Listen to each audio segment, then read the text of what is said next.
The New Mexico High School Coaches Association, established in 1941, is an organization of New Mexico's best and most professional interscholastic coaches. Coaches across work daily to help our student athletes excel in the classroom, on the field of play, and in our communities. Students that participate in interscholastic activities attain higher grades, higher graduation rates, and higher wages. Responsible for the North-South All-Star Games, statewide Coaches Award Program, and providing multiple professional development opportunities for New Mexico's coaches. Be a great coach by coaching beyond the game. Gecko's Bar and Tapas, a proud supporter of ProView Networks. It's been a fan favorite spot for food lovers and sports fans. With not one, but two great locations, including outdoor patio, an atmosphere you won't want to miss. Gecko's, off Academy and in Nob Hill. Get into the game with Garden Swartz Team Sales. They have everything you need, from screen printing, embroidery, and digital printing services, high school letterman jackets, and all high school and club uniforms, and individual and team apparel with the most reliable brands like Speedline, Rollins, and Wilson. And don't forget to check out the latest F7 Shut helmet. It's all at Garden Swartz Team Sales. Give them a call, 505-884-1234. Garden Swartz Team Sales.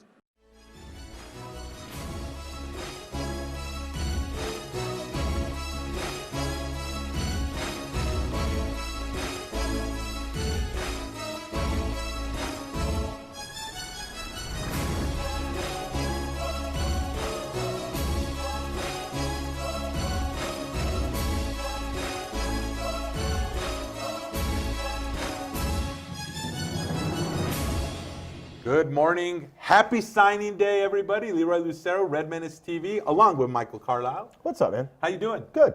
So you got big stuff going on this evening with the radio show. Of course, it's Wednesday, signing day, National Signing Day, NLI. Lobos are signing players, and we'll give a list of those as they've come. Some of them have come about. I have, I think, in the double digits, but you're not quite there yet on where you're looking. But I don't know. We'll figure it all out. But tonight, what time do you guys start your show? Or? Yeah, UNM's having a big deal out at BJ's Restaurant and Brew House in Uptown for signing day. The coaches will be there. Coach Gonzalez is going to speak and all that. And yeah, we'll be doing the show live out there starting at 3 o'clock. The actual event starts at 5. It's from 5 till 7 out at BJ's. But yeah, it should be a good fun time. Come on out. I believe it's your first opportunity to renew 2020 season tickets. Like I said, Coach Gonzalez is going to speak. The entire coaching staff should be there. So it should be a lot of fun tonight. So obviously they'll be talking mostly about signing days for sure, which is great. And like I said, we'll go through it. I'll tell you, just looking at this briefly, Michael, when Coach Gonzalez was hired, and he talked about it when he was here a couple weeks ago. He said they're going to be recruiting New Mexico. He said they're going to be recruiting Texas. He said they're going to be recruiting California and Arizona. And looking at the 2020 signing day roster and the letters of intent that have been faxed in, they're recruiting mostly Texas, mostly California, mostly New Mexico, and then a couple of cats came from Arizona. That's what I'm seeing right now. Also, based on the recruiting that they've done, a lot of offensive linemen, which has been a glaring need for the University of New Mexico. Certainly that they want to bolster the offensive line. And, keep in mind, even the guys you had were brought in to run a different offense. So you want guys who are a little more adept at running the type of offense you want to run. Coach Gonzalez said there would be some elements of the triple options just because that's something he feels like is so hard to defend. But I do think you're going to see a little bit more of a traditional offense with the Lobos this year. So Coach Gonzalez did say that they were going to get possibly a transfer. And then also they weren't going to go heavy in the JUCOs, but they might need one or two. So I'm looking at Ben Davis, 6'3", 317 pounds. He recently was at Minnesota. Yeah, grad transfer. Right. So he comes in. And the if I'm not mistaken, the JUCO guys they got in are all guys with 3 years of eligibility. Yes. Which is something, Coach Gonzalez talked to us about. We don't really want to go JUCOs, but if it's a guy that's, got 3 years of eligibility, that's certainly a lot more appealing than someone with 2 or 1 years. So You get them here. You've got them here for quite a while and can really integrate them into the system. And if they choose to redshirt them, they would have 4 years. So I mean, obviously you get the redshirt. 3 years to play. 3 years to play for us. Yeah. So Isaac Gutierrez, 6'2", 317, sophomore out of Chico, California, Butte College. Yeah. He's one of the ones, and I'm trying to look real quick as I'm scanning using my phone. I was really prepared for that Michael, when you said that. Good job. Yeah, well, I do my best. I can't find the other one yet. So maybe his LOI hasn't come in yet. Yeah. Though I'm not sure if JUCO sign LOIs, because I think they do that. So anyways, so I haven't seen that yet. But you're right. And I think that's something that Rocky started, or I'm sorry, Coach Loxley talked about being a big deal. And then obviously Bob Davey talked about that as well, is if these guys have the grades, if they qualified already going into JUCO, they maintain their grades, they don't need to get the 2 years in the graduation, they can already jump right up into D1, and that's exactly what they're doing. Locally, there's a young man that's doing that, Dorian Lewis, the running back from Cleveland. We had talked previously that UNM had offered him and thought that he was going to be there. Of course, he suffered the injury as a sophomore. No, check that, as a junior. A junior, yeah. And he missed the year, and this year he didn't have as spectacular of a year as he could have prior to the injury. So he's going to Coffeyville in Kansas, and he can do the 1 year, and then obviously if he has a good year, he's hoping that P5 schools will come a-knocking. Good move, not a good move, not so sure, but that's his choice. I respect that decision. Sure. I think the kid's outstanding. He's an outstanding young man and an outstanding player. That injury just kind of threw off his career. So props to him. But Lobos also have gone after quite a few offensive linemen. Liki Asinuga out of Richmond, Texas, 6'2", 306. Jermarquez Bailey, 6'6", 320 out of Humble, Texas. Yeah. That's another big young man. That's Greg Brown, second. Yep, out of Pearland, yeah. Yeah, really a solid player as well. We mentioned Ben Davis and Isaac Gutierrez. Tight ends, I guess you kind of count them as semi-offensive linemen. Should we say that? To a certain degree, sure. You've got to be able to block as well as catch. But yeah, like we talked about at the outset, obviously offensive line was something of a high importance for this team, just based on the number of signees they've got that play that position, and with Coach Lensmeyer coming in. Obviously, that's his forte, and he wants to build this line, the way he envisions it, and hopefully they're off to a good start with that. Now, I know that Coach Gonzalez talked about running an RPO type of offense, kind of been the wave of all football in recent years. But he did hold out, and you mentioned it, a little bit of that triple option, and so far the Lobos have not signed a quarterback. So I'm wondering if they're going to try, or if that leads to more triple option, or if they're happy with what they have right now. Obviously, Hughes comes back, who was injured at the first game of the season. Who had a heck of a half in the season opener, but before the injury. And you've also got, Tuioti's back. Yeah. You've got guys who have been here for a while now at the quarterback position. We'll see what else comes in, throughout the rest of the day. Don't be surprised if you don't see a quarterback, but you also have some depth at the quarterback position here. The Lobos also went after a few freshmen. Jace Taylor, wide receiver, 6'5", 197, out of Lake Havasu, Arizona. Bobby Wooden, a wide receiver, 5'11", 179, also out of Pearland, Texas. And Elijah Queen, freshman out of Carson, California, 6'5", 191. So they are going after wide receivers as well. I know that they want to throw the ball some, but I know they also want to run the ball. But I do know that there was a running back, and his name escapes me, and he's not officially signed on the NLI yet, or at least they haven't put it on. But they did go after a running back, so there is one there that will be coming in. But once again, no quarterbacks so far, either hinted at on Twitter or obviously with an official thing. Real quick, don't want to talk too much. Well, I mean, we'll talk a little bit, and you'll obviously have more tonight on the radio with Coach Gonzalez, and we'll see. I guarantee you, when you ask Coach about the recruits, he'll say, "Well, we'll find out in a couple of years." Sure. Because I think that's like the standard that's the standard answer for every coach. And I know when Rocky was here, he always said that, well, we'll find out in a couple of years. Let's see what happens, especially with high school kids. So anticipate that answer. I'll help you with that one. Oh, well, thanks a lot, because I would not have anticipated that without your knowledge and wisdom. Right. To experience. Right, experience. sure. You know, my other favorite is everyone says, how's your recruiting class, coach?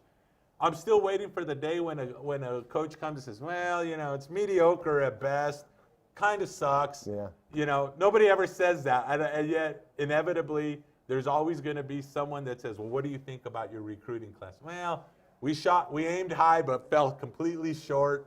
It's terrible, but it is what it is. Well, yeah, but, you know, to be fair, you're not offering these kids if you don't think they can play. So, right, of course. So, yeah, that's part of the reason why you never get that answer, even if, you know, looking back 2 years later, you realize recruiting class may or may not have been so good. But this is an important class for Coach Gonzalez and the staff. You know, they get a little bit of a late start because of the timing of the hire and all that. But this is the first class that, you know, they want to use to help rebuild this program. And, you know, so it's important to make the right decisions. I think that's part of the reason you see so many offensive linemen that they had offered and have signed their letters already. And it'll be interesting to see what else they get from the rest of this class as we go out through the afternoon and evening. Well, let's face it. If you're going to run the ball, you're going to have big hogs up front. Absolutely. You're going to have guys that are beasts up front that can push and shove and do what needs to be done. That's why I think they're going to run the ball more. That's just what I think. I think that's been I don't want to say a weakness, but it's been a limitation or a challenge for the Lobos the past couple of they've years. run the ball a lot. Well, once they switched offenses, it kind of changed a little bit. And I don't think they had the same quality of offensive linemen that were once here, especially when Rocky Long was here coaching the team, and they were running more of a running offense. Sure. I think they're going to go back to that, and obviously you want to ground and pound. And look, Bob Davie, his first few years here, when they were running that pistol triple, they had some good offensive linemen that opened up some holes. I just think that they want to have more of the monsters that they can just ground and pound the whole way and then pop up with the offensive line. We talked about, I want to say Connor Winslow, I think is his name. He's the tight end that's coming in. And of course, Marcus Williams is already here. So if you can establish that ground game, which I know they want to, that will really open things up for Winslow as well as Marcus Williams. Who I'll tell you right now, I've said it before, I think Williams could be possibly the best tight end at UNM in a long time. I think he's that good. I think he was underutilized last year, which I understand. I mean, I think there was a lot of confusion on what they wanted to do offensively, but I think that he's a young man that the Lobos can build upon offensively at that tight end. Well, and keep in mind too, with every quarterback change last year, you had to tweak things offensively. True. You know, Hughes, who started the season as the starter, like we mentioned, lasted a half, and you know. You eventually got down. They started at least 3 different quarterbacks, maybe a 4th. So yeah, every time you make that change, you have to tweak a little bit, you know, from what you wanted to do to what suits that quarterback a little more. And I think that was one of several reasons, you know, last year you never saw them get into a rhythm offensively. Yeah, I agree. And they have a good group, a good stable of running backs, I think. I think there's some good wide receivers, but like you said, I mean, once Hughes went down, it seems like everything changed, and they weren't sure what they wanted to do, offensively. I think there was just a confusion, and you know, everyone hates to talk about it, but the chemistry wasn't there between receivers and quarterbacks in that constant rotation. Sure. And they didn't want Tavaka running too much, but he did run some, and then I don't know. It's a whole different ballgame now, and I think things are going to change. I think it all starts on the offensive line. We'll see if they find a quarterback, or if they wait for a quarterback. I don't think they would dip into. I don't believe. I could be wrong. I don't believe they would dip into the JUCO ranks for a quarterback, because you got quarterbacks that are already here that are ready to go, as long as they fit in. Right. Well, if it's someone that fits in, maybe you do. I don't know, but we'll see how that plays out. Right. Exactly. Lobo basketball had this week off. No midweek game. Yeah, right. They played Saturday. They played Saturday. They lost to Fresno. tough times for UNM. We talked about it last week when the news had broken about Jaquan Lyle's ill-fated party. Right after the show was the tweet where he apologized, and then the word came down of the 2-game suspension. So that was the Wednesday game versus San Diego State, and then Saturday at Fresno. Yeah, so he's eligible to come back this Saturday. All right, well, let's take a quick break. As that little bit of tease, we'll talk a little about Lobo basketball. And then I guess there was a game played Sunday that was kind of super. We'll see. We'll be back. More Red Menace TV.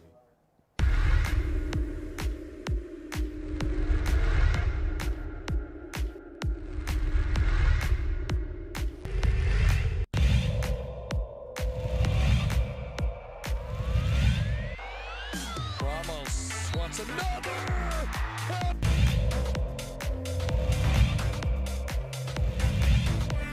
Opportunity here. Martinez shoots, he scores.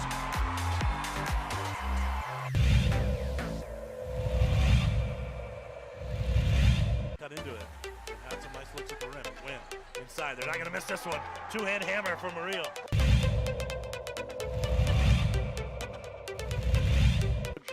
Ball's played up. Rodriguez with it.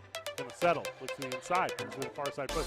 Shot on and goal. Deflected in. No.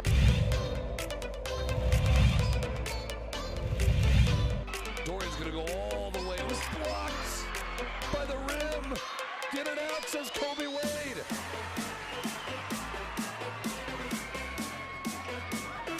Ramos, get it.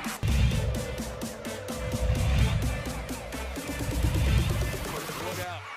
Ramos, can he chase it down? It was a freebie. Saved it. And then stolen. And somehow Hasbury's got it back. Handoff. Watson.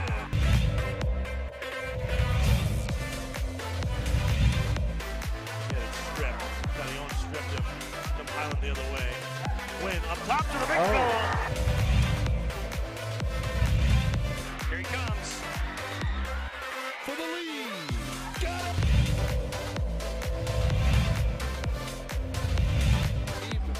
What a great game plan. Look at this. Agbaosi throws it down.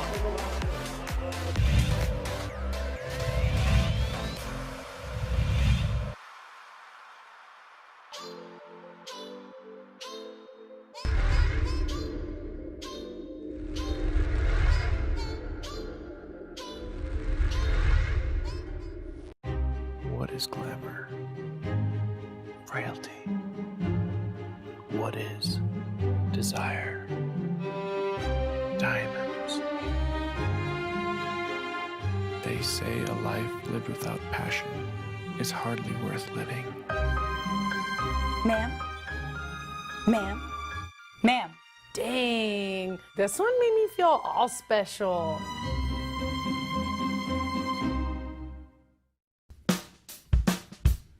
Well, I'm going to the frontier, walking to the cashier, order up a root beer and a number one. Cover it with green stuff, one scoop is not enough. Find a booth is real tough, back by the Duke. Meet my family, meet my friends in the quirkiest restaurant I have ever been. All of Albuquerque's favorite spot, it's the Frontier Restaurant. The Frontier Restaurant is a proud supporter of ProView Sports Network. All right, welcome back to Red Menace TV. As we talked about earlier, the Lobos, is it a 4-game losing streak now or 3? I believe it's 3. 3, that's what I thought. Okay, thank you for clarifying that. Sure. Obviously, this all came about after a couple suspensions or dismissals from the team. Then Jaquan Lyle's 2-game suspension. He's back on Saturday. They play again, correct? Correct. And not surprised. Are you surprised or not surprised that Coach Weir went ahead and suspended Lyle for the 2 games for the party? I'm not surprised. I wouldn't have had a huge problem either way, to be quite honest. But the fact of the matter is, Coach Weir needed to, send a message. And while Lyle didn't do anything that a lot of college kids don't do on the weekends, the way it ended, and it's another bad look for the team. It's another bad look for the athletic department. I think he had to make a statement. So I had no problem with it. Again, he's scheduled to come back from suspension Saturday when the Lobos host Wyoming, and he should be ready to play. I was told he would have played last Wednesday, because he had been injured as well. He had a bone bruise of his own, much like Vance Jackson is going through right now. But he would have played Wednesday had it not been for the suspension. So he sat out Wednesday, he sat out last Saturday, and should be ready to go now. And certainly that'll be a help for this Lobo team, but I don't know if it's enough of a help. With 7 games left, and you look at the schedule, you look at what the Lobos' problems have been this year.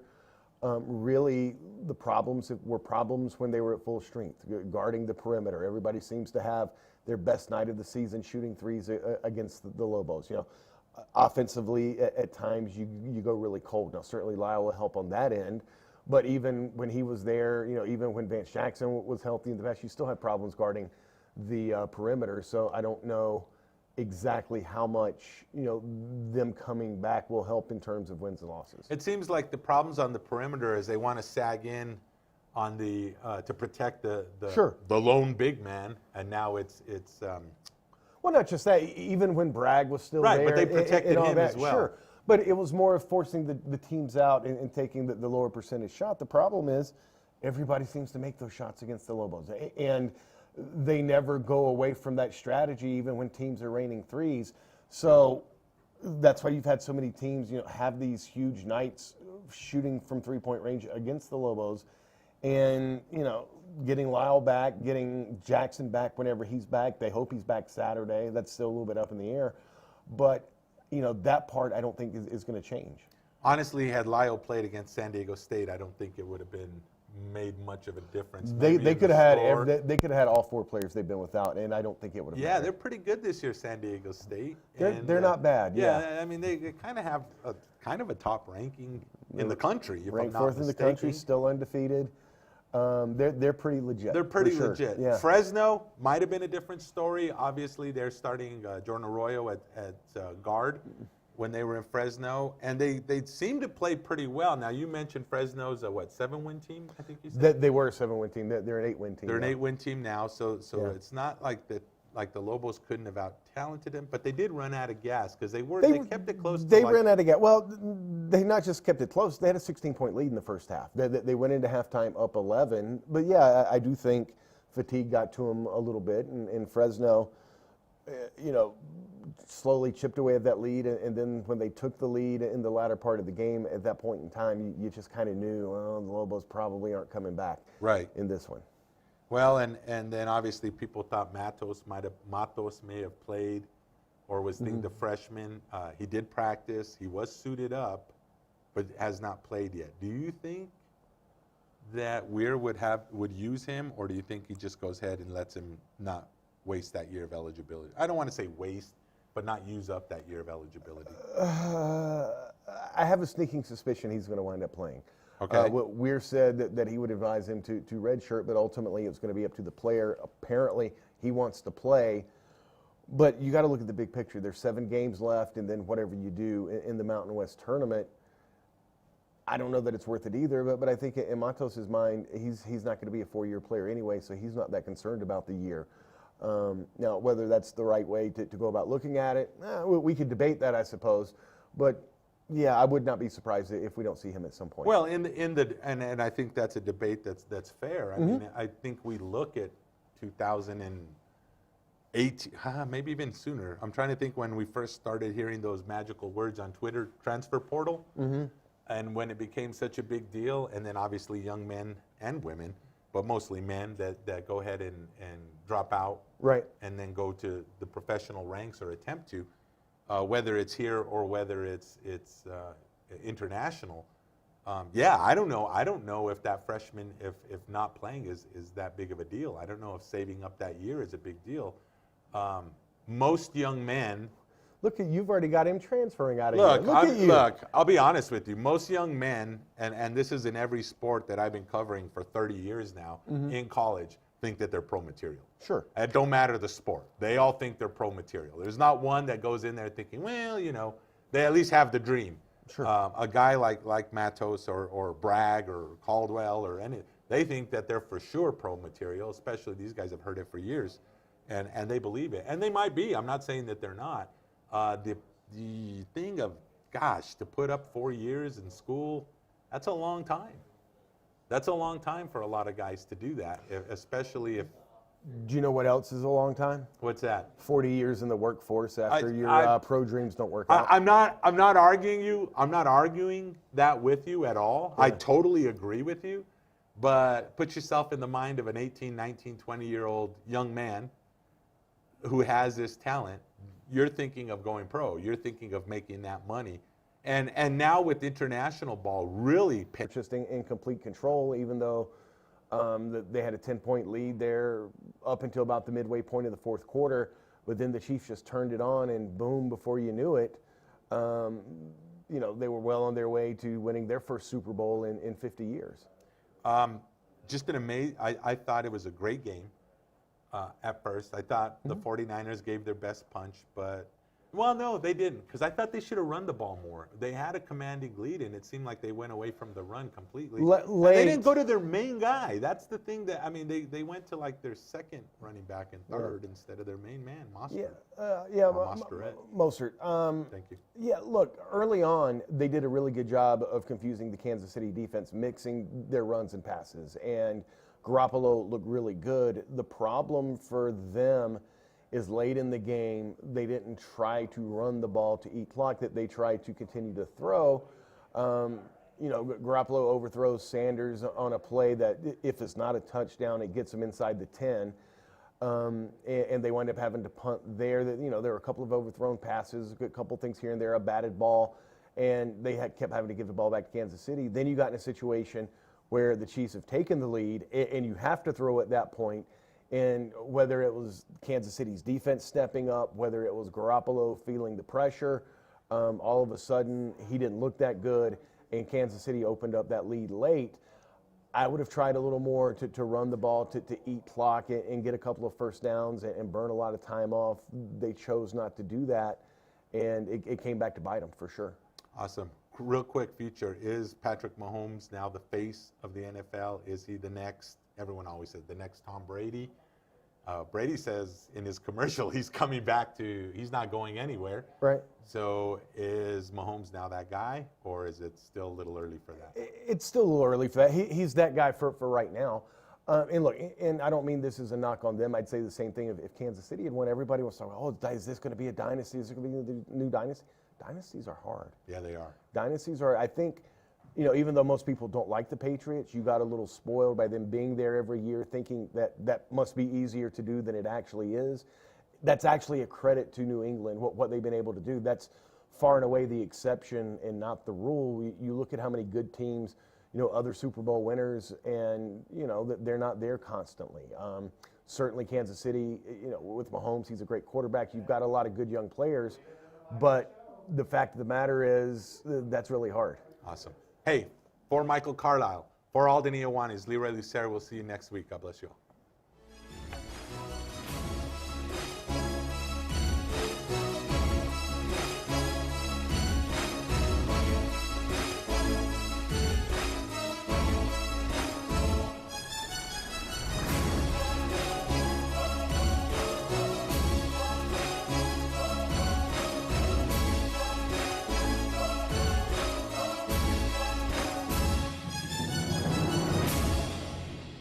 Don't sacrifice quality of flavor when you're in a hurry.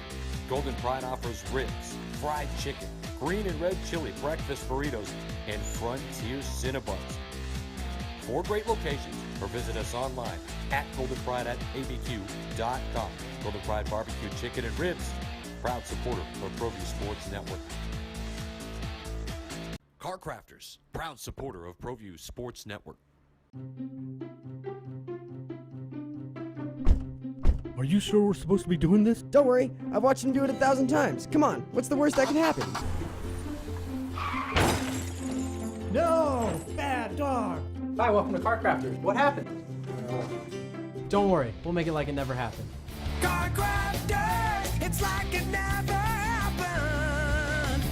Sadie's is a proud supporter of New Mexico high school sports and athletics, and we here at ProView Networks would like to thank Sadie's for their continued support in helping us bring you all of your New Mexico high school sports coverage. Jackson Compaction wants to help you keep your green. And keep the community green as well. Jackson Compaction has worked hard to maintain the same prices since day one. Always easy and painless trash removal with professional crews and quality service. If it's non-hazardous waste, debris, or trash on your land, leave it to us. At Jackson Compaction, we're dedicated to ensuring the conservation of our environment. You trash it, we smash it. Jackson Compaction, we've earned a reputation for great results. St. Clair Winery and Bistro has been renamed in honor of our founders, the Lascombe family. D.H. Lascombe Winery and Bistro continues to deliver the same exceptional wine and food experience you've come to expect since 2005. Visit us today, D.H. Lascombe Winery and Bistro. Stop living with summer heat. Get a super efficient AC systems from Sunshine Plumbing and Heating and eliminate all worry for a full 10 years. Now that's a bold guarantee. Call now and get your free system design consultation and learn more about how our bold guarantee can help eliminate your worry for a full 10 years. Comfort you can afford. Call Sunshine Plumbing today, 296-3188. Is this my car? State Farm knows that for every one of those moments, This is ridiculous! there's one of these. Is this my car? What? This is ridiculous. This can't be happening! This can't be happening. Oh, it's happening, sweetheart. Oh, it's happening, sweetheart. Shut up. Shut up! Ah! That's why State Farm is there, with car insurance for when things go wrong, but also here with car loans to help life go right. State Farm. Talk to State Farm agent Marty Size or Michelle Rudolph in Albuquerque today. Folks, there's no other way but to be all in. Either he's Lord of all or he is not Lord at all. And you can experience the real and authentic, true life change that only God can provide to humanity. See, when we truly encounter Jesus and purpose to know him and follow his teachings, hashtag life change will occur.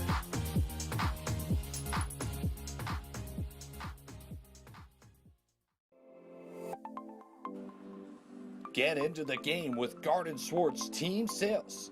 They have everything you need, from screen printing, embroidery, and digital printing services, high school letterman jackets, and all high school and club uniforms, and individual and team apparel with the most reliable brands like Speedline, Rollins, and Wilson. And don't forget to check out the latest F7 Shut helmet. It's all at Garden Swartz Team Sales. Give them a call, 505-884-1234. Garden Swartz Team Sales. The world-famous Laguna Burger is beautifully handcrafted. A burger that's created from certified Angus beef, sinfully cooked to juicy perfection, and garnished with New Mexico's Hatch green chili. Tempt your taste buds with mouth-watering fresh ingredients. Cut! We're gonna need another Laguna Burger. Try the irresistible, world-famous Laguna Burger. Visit thelagunaburger.com. It's fresh with a kick. Take 32.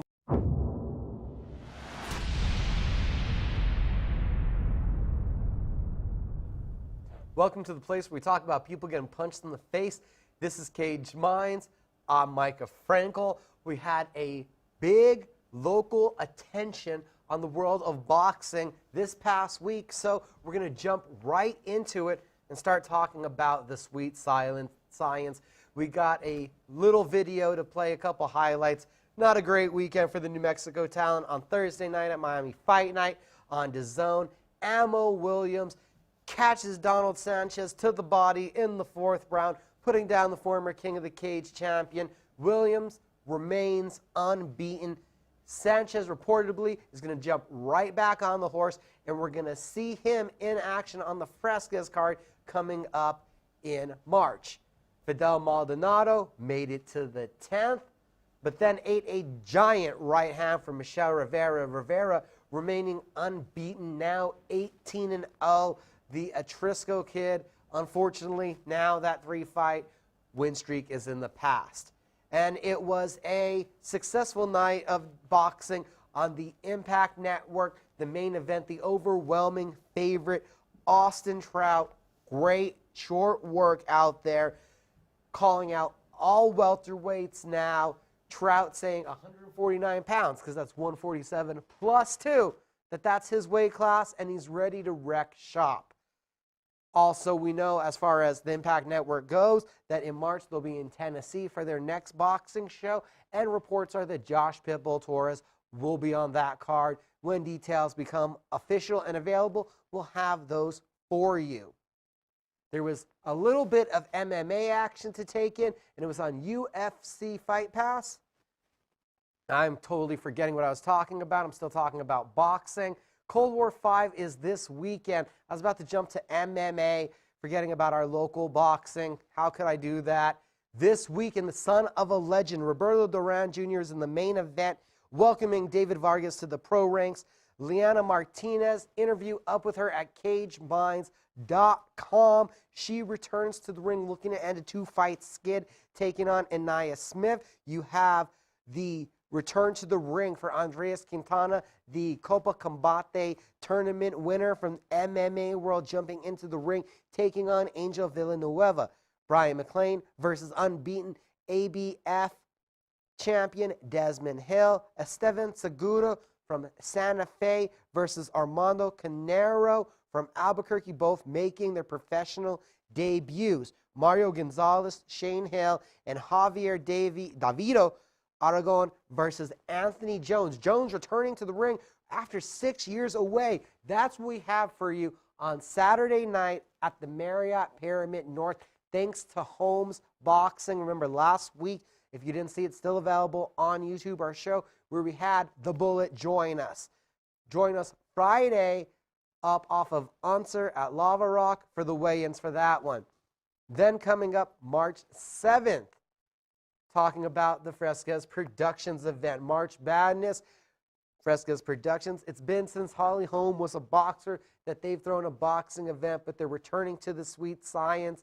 A ABF title fight there in the main event, coming all the way from the Philippines. 15-2-1, Ronnie Baldonado taking on the unbeaten Matthew Diamond Boy Grego. Donald Sanchez, Jordan Garcia, and Sante Giron, representing Power and Glory Boxing, are all supposed to be on the card. The co-main event, Espanola's Antonio Tone Martinez versus Albuquerque's Willie Villanueva, who you've seen on Legacy Boxing Promotions right here on ProView Networks. So that card for the first weekend of March looks to be spectacular. 3 weekends later, March Madness. And Legacy Boxing Promotions is right here on ProView Networks. You have the WBO title holder, Jason Alarcon-Cito Sanchez, in the main event against Daniel Ross. Angel Baby Aaron Perez for the co-main event. Jose Luis Güero Sanchez there against Morris Rodriguez, Gabe Gobaldon. The professional debut of Leonid Gashanov, a big-time heavyweight who was an Olympic prospect. Ricky Escobar jumping over from the MMA world into the boxing world, and not to mention Abel Navarrete Jr., who we saw on the last card at Tingley with a big knockout victory, defending his ABF title. So we have a stacked night of boxing at the Kiva Auditorium. Yes, the Kiva Auditorium this time. Legacy Boxing Promotions, March Madness. So a lot going on locally for the boxing world. Now, thinking about MMA locally real quick, Southwest MMA Series is rumored to have their next event at Buffalo Thunder coming up here in April. Details as soon as I have them to come. I believe it's time that we do transition over to talking about last weekend's MMA event. We had LFA on UFC Fight Pass. From the hangar, the OC in Costa Mesa, California. Co-main event. It was a banger, as he told me it would be. Jacob Rosales, just with a devastating striking performance. And wearing out Samin Almarian. And if we're able to get over to the slide where it shows Rosales and his great punching, somewhat we're not able to fully see it, but if you're able to go online and check it out, those trunks are actually an homage to serial killers. So making waves possibly in the negative manner across social media, wanting to grab attention in this game any way possible. But his hands are also some lethal weapons. It was a great victory for Jacob Rosales, who just totally beat Salim to the punch and was able to stuff every takedown. We jump up to that main event where we had the two prospects Both veterans of Dana White's looking for a fight. And Jamal Emmers, first off, started by taking out the legs of Rafael Barroso, the karate technician, and then late in the fight, taking it to the ground, locking in the head and arm choke, getting the submission victory, and afterwards, calling out Albuquerque's very own Steve Mean Machine Garcia. Emmers wanting the two of them to meet because there's a vacant featherweight title there in the LFA. A big win for Jamal Emmers. So we had that last weekend. We have a lot of MMA coming up this weekend. And then next weekend, the UFC is right here in New Mexico. Rio Rancho, the Santa Ana Star Center for UFC Fight Night. And this week, I was able to catch up with Devin Brown Bear Clark, who's going to be on the main card. He's training at Jackson Wink. We're going to hear a couple comments from him about the upcoming fight. Okay, lines. We have Devin Clark joining us. How you doing, sir? Doing great. UFC Rio Rancho ahead of us February 15th, taking on Yadzimiro Amtagulov. Yeah, I've never been able to say his first name, but Amtagulov, yeah. Russian. Another tough grappler, looks like a durable foe. What do you think of the matchup? He's a Dagestani wrestler. I'm a Midwest wrestler. Whatever, let's do it. I'm excited to test myself against his grappling. I know I'll be superior in that realm, but it's still be a good test. You know, he did grow up doing sambo and wrestling and stuff like that, so it'll be a good test in that realm. But we're gonna take over for sure. Is there a little bit of ego assess with the wrestling side of the matchup between the two of you with the credentials? Yeah, absolutely. I'm a better wrestler. Period. And the striking will figure itself out, but you know the wrestling, I feel like it'll come down to that. Who's the better grappler? Who's going to win the exchanges and the scrambles and stuff like that? Whoever controls this fight is going to win. So. And on that wrestling note, is it almost like a national fight a little bit, the American style versus the Dagestani style? I think that goes back a long ways. You know, USA versus Russia. It's kind of been like that, Olympics, stuff like that. So, definitely USA all the way. I always like to put on for the country, especially when I'm fighting, overseas and stuff like that. But he's got to come here. He's got to come to the United States. And not only the United States, but Albuquerque, New Mexico, a fight city. So you come here looking for a fight, you're going to find one. How much do you also think about the here part, the elevation could be in your favor with you acclimated training out here so often? It might have some part, but I expect him to come in shape and ready to fight and ready to go 3 rounds, solid. So that's what I've prepared for. We talked about it the last time I was in town. Those two before were overseas. How has it been different now, not having these long travels for camp? It is what it is. It's our job, and it's I'm used to it by now. I think by my 3rd or 4th fight, I had to go to Poland, so it's like I got kind of used to that right away, and now it's just another part of the job. I've had wins and losses overseas, and I've had wins and losses here at home. So it is what it is. Does it feel a little bit different? Fighting here, Albuquerque, right outside Rio Rancho, is a couple minutes away. Mm-hmm. So it's a local fight for the gym. Does that feel different? Yeah, I like fighting at home. Starting out in when I was fighting for RFA, most of my fights were in Sioux Falls, South Dakota. That's my hometown, and all the way up until I fought for their title. And so it's like I'm used to being in front of the hometown crowd and having that warm response and a little bit more pressure, and I like it. And Albuquerque's a second home for me. I've been coming down here for about 3 years now, and I know a lot of people here, and I'm the hometown guy. So there's a lot of buzz around town. Does this bring you back to those same kind of feelings with the RFA where it's a local event? So you're hearing the buzz, you're feeling the anticipation around when you go out? Yeah, I love it. And it's all love, and especially here in Albuquerque, people like fighting. And back in Sioux Falls, it was a little different because fighting was new. It was pretty new to the city when I was fighting there. It just became legal and stuff like that. But it's got a pretty good history here in Albuquerque. So it's a little bit different, but it's a warm welcoming. And everybody's getting excited, and I can feel it.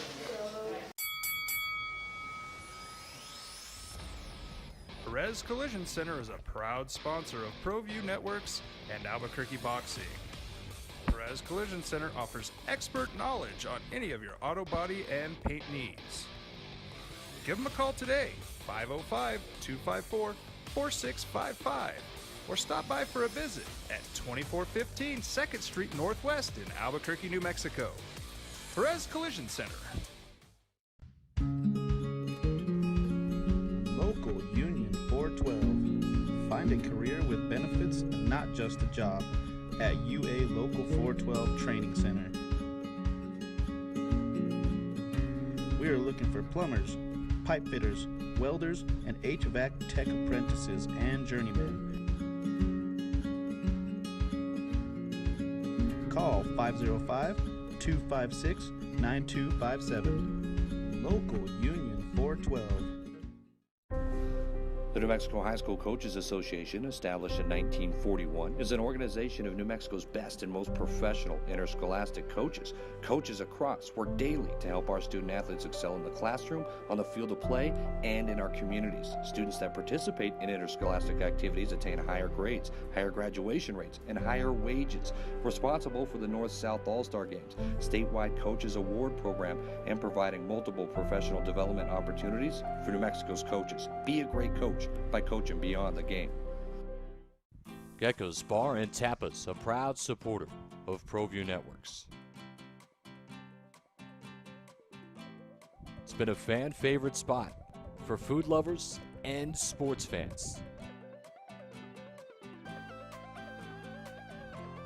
With not one, but two great locations, including outdoor patio, an atmosphere you won't want to miss. Gecko's, off Academy and in Nob Hill. Get into the game with Garden Swartz Team Sales. They have everything you need, from screen printing, embroidery, and digital printing services, high school letterman jackets, and all high school and club uniforms, and individual and team apparel with the most reliable brands like Speedline, Rollins, and Wilson. And don't forget to check out the latest F7 Shut helmet. It's all at Garden Swartz Team Sales. Give them a call, 505-884-1234. Garden Swartz Team Sales. What is glamour? Frailty. What is desire? Diamonds. They say a life lived without passion is hardly worth living. Ma'am? Ma'am? Ma'am? Dang, this one made me feel all special.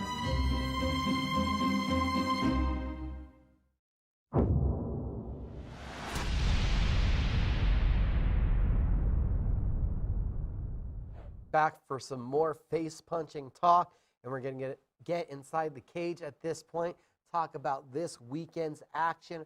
Friday night, UFC Fight Pass will be the place to watch Invicta FC 39, the second meeting between Jin Yu Frey and Ashley Smashley Cummings. It is a rematch, and the atomweight title is on the line. Jin Yu Frey has won the title and then was able to win the rematch against Mina Gershender, who she had dethroned. Then went over to Ryzen in Japan and unfortunately was not able to become the overall world champion, losing to Ayaka Hamasaka. But coming back to Invicta, still the Invicta atomweight champion, and now looking to make it 2 wins in a row over Ashley Cummings. Cummings, since that loss to Frey, has rebounded with a pair of decision victories.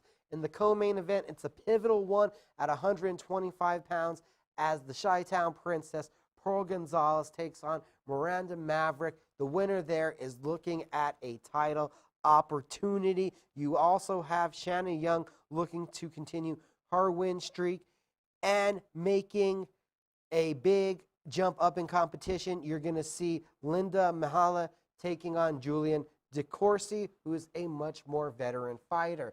That is, again, Kansas City, Kansas, Memorial Hall as normal. The women take center stage Friday night for Invicta FC 39. Then the next day, we turn our attentions to Houston, the Toyota Center, UFC 247, and the GOAT. John Jones is in the main event, defending his light heavyweight title against unbeaten, undefeated knockout artist Dominic Reyes. Reyes comes in a perfect 12-0, 9 victories by stoppage, 7 knockouts, 2 submissions, every finish in the first round. If he's been out of the first round, the fight has went to the judges' scorecards. John Jones, if you don't remember, 25-1. That won the disqualification loss to Matt Hamill. Never beaten, only lost a couple rounds in his career. What John Jones does best is he dictates the pace.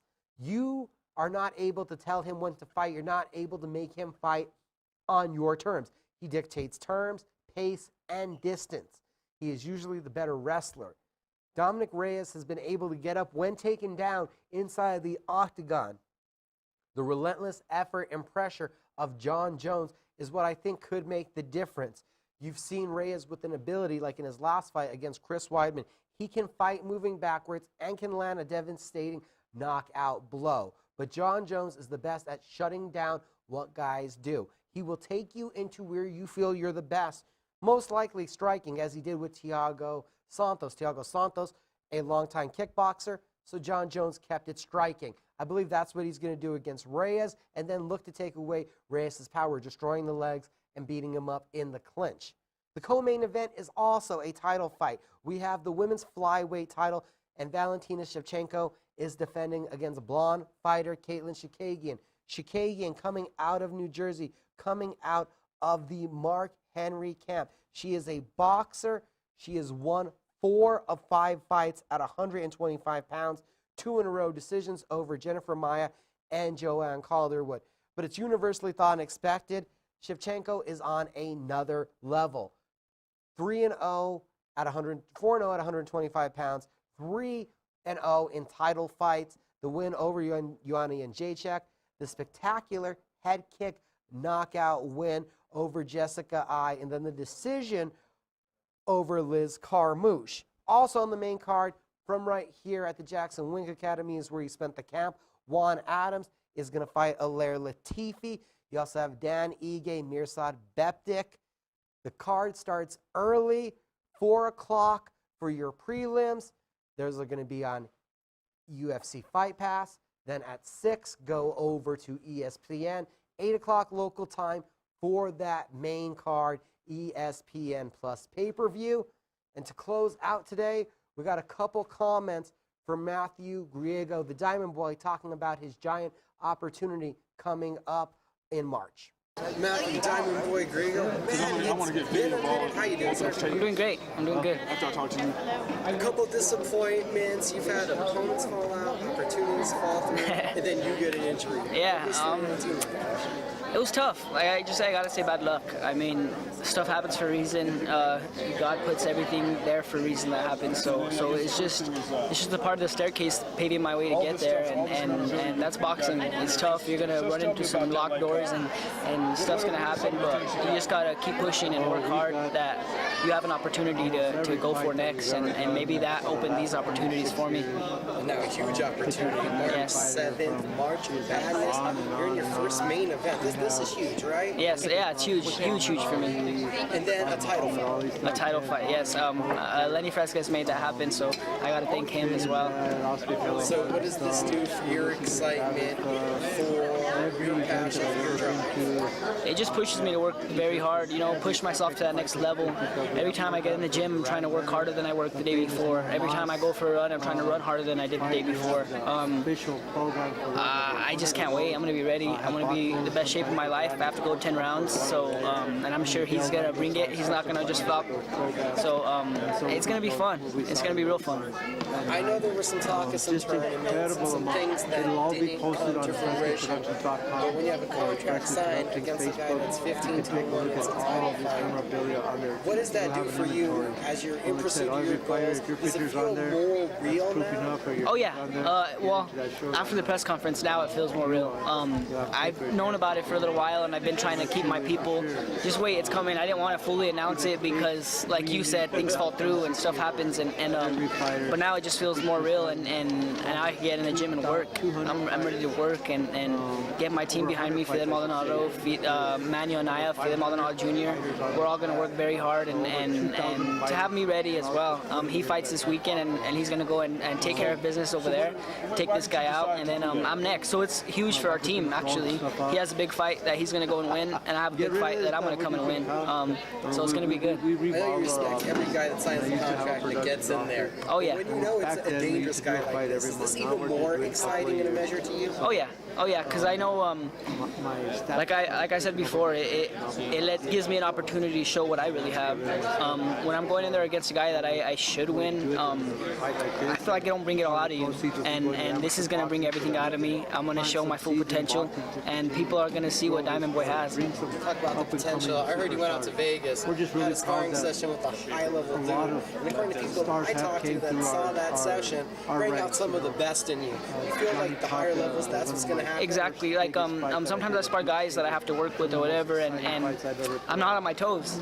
So when I'm sparring a guy or even fighting a guy that if he touches me, it's gonna hurt, or if he touches me, I could lose the fight. I'm gonna be on my toes, and I'm gonna be at my full potential, at my best, and it's gonna bring it all out of me. I mean, I've been working for this my whole life since I was 5 years old.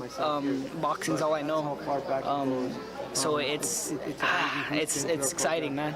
Very exciting. And I know we just announced everything, but you know for a couple of weeks. So what's the game plan with you and Manuel? Any changes for camp now? Title fight, 10 rounds, or any adjustments? Oh yeah, definitely. We're gonna work hard, and I believe I don't think I'm gonna stay at home for the last week or so. So it's gonna be a whole different camp. I'm gonna be that much more working harder. I have to go 10 rounds, so that's on top of it as well. And then the opponent, I mean, it's a tougher opponent than I've ever faced, so that's going to be in it as well. We have to study him. We've been studying him. I kind of know what he brings to the table a little bit, and I'm sure he's kind of been looking at me too, but he hasn't seen my full potential, and he's going to see it March 7th. Hear the full interview with Matthew Diamond Boy Griego at CageMinds.com. You can also hear the rest of the interview with Devin Clark, and while you're there, check out my interview with Liana Martinez as she heads in to Cold War 5 on Saturday night at the Marriott Pyramid North, presented by Holmes Boxing. Then don't forget nationally, UFC Fight Pass, Invicta FC 39 on Friday night. UFC 247 is Saturday with John Jones in the main event. Go over to CageMinds.com to keep up with everything combat sports. Thanks for watching Red Menace TV and Cage Minds this week. Y'all have a good one, and thank you, Alden, for always being the great producer.